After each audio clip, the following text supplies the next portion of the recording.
Servus, ich bin der Michael Aumeier, bin seit 2003 bei der Firma Hollmer, habe da meine Ausbildung als Industriemechaniker gemacht. Im Anschluss war ich im Kundendienst als Servicetechniker unterwegs und die letzten Jahre mache ich jetzt Schulungen und Vorführungen. Und in einem kleinen Video heute wollen wir euch zeigen, wie man an unserem Erntevorsatz die Verschleißteile sicher kontrollieren kann.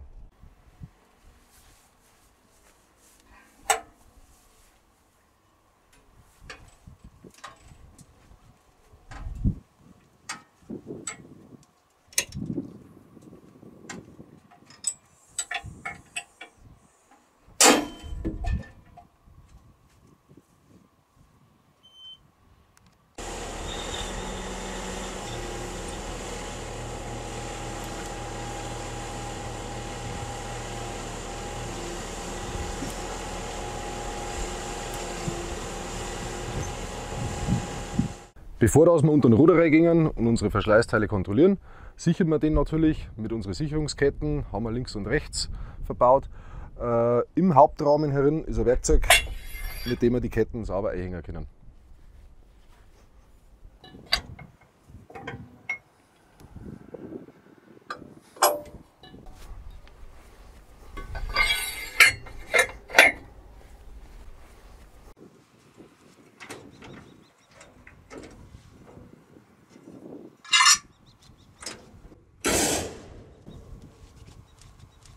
Als nächstes sichern wir unseren Schläger genauso links wie rechts mit den dafür vorgesehenen Arretierungsstücken, die wir hinten aus dem Werkzeugkasten geholt haben. Dafür klappen wir unsere Verriegelung für Position Ruderstellung hoch, setzen die Sicherung ein und als letztes klappen wir die Sicherung wieder zurück. Nachdem wir unser Aggregat sauber gesichert haben, starten wir jetzt mit der Kontrolle der Verschleißteile. Anfangen wir an der Schlägerwellen. Wir schauen, ob Messer alle vorhanden sind, ob welche verbogen oder abgebrochen sind. Dann geht es weiter mit unserem Nachköpfer. Am Nachköpfer haben wir auch einige Sachen, wo wir auch eine Funktion kontrollieren. Zum ersten haben wir unsere Druckfedern, die vorhanden sein sollen. Zum einen für eine saubere Bodenanpassung vom Nachköpfer, zum anderen für eine saubere Regelung von unserem Isolift-System, also unserer automatischen Tiefenführung. Dann unser Nachköpferkamm, der nicht zu verschlissen sein sollte. Wir können den in der Höhe etwas einstellen. Von einer Grundeinstellung her 0,5 cm. Unter Messer. Um euch zu verdeutlichen, wie verschlissene Bauteile ausschauen, haben wir noch ein paar Bilder mit angefügt. Man sieht deutlich am Nachköpferkamm, wie spitz der hinten zuläuft.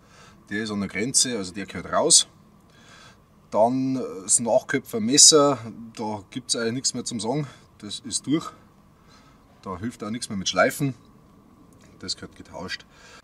Wenn wir uns dann die Scharre anschauen, sieht man sauber, wie ausgewaschen die auf der einen Seite sind. Schon kurz davor, dass die Schrauben ausreißen, also die müssen raus. Als nächstes schauen wir uns den Zustand unserer Dura-Scharre an. Sollte innen nicht zu sehr ausgewaschen sein, bietet einen schlechten Rübenfluss, sollten auf einem sauberen Stand sein. Genauso haben wir außen Schutzstücke, Verschleißstücke für die Befestigungsschrauben der Scharre. Diese sollten vorhanden sein, weil bei zu tiefen Roden greifen diese Schrauben im Dreck und schleifen im Dreck. Die Verschleißstücke sind wendbar, also von links nach rechts durchtauschbar. Ich kann sie praktisch zweimal verwenden. Passt zusammen, wenn Schadeffekt oder verschlissen, auch das Verschleißstück tauschen. Immer daran denken, dies mitzutauschen. Dann schauen wir uns unsere Ruderwalzen an. Hier achten wir auf die Windung, auf die Aufpanzerung, die auf den Walzen drauf ist. Die sollten nur sauber vorhanden sein.